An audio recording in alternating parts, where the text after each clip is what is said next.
ছয় নম্বর জাতীয় সড়কের বরাক নদীর উপর থাকা কাটিগড়া বদরপুর সংযোগী সেতুটি বন্ধ করে দেওয়ার পর বিকল্প ব্যবস্থা হিসেবে নৌকায় যাত্রী পারাপার চালু করা হয়েছে। যদিও প্রথম দিনেই যাত্রী নিরাপত্তা নিয়ে উঠেছে প্রশ্ন।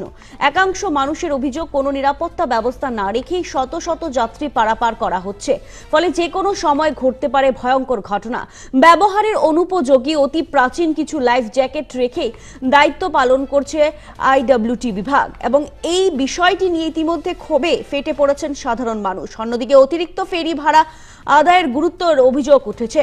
বিভাগের নিয়ম অনুযায়ী প্রতিটি যাত্রীর থেকে 4 টাকা করে ভাড়া নেওয়ার কথা, কিন্তু প্রথম দিনেই 5 থেকে 10 টাকা পর্যন্ত ভাড়া আদায় করা হয়েছে বলে অভিযোগ উঠেছে এবং ছাড় পায়নি ছাত্রছাত্রীরাও। ফলে কাছাড় জেলার ছাত্রছাত্রীরা বিনামূল্যে পারাপারের দাবি জানিয়ে চক্র আধিকারিকের মাধ্যমে জেলা প্রশাসকের কাছে একটি স্মারকলিপি পাঠিয়েছে।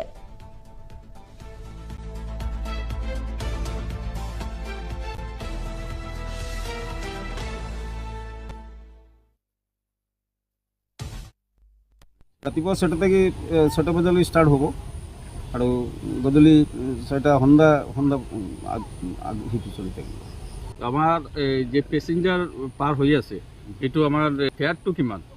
ফেয়াৰটো গভৰ্ণমেণ্ট ৰেট 4 টকা আছে। পেচেঞ্জাৰৰ কাৰণে কনচেশ্যন থাকিব, সেইটো লোৱা হ'ব।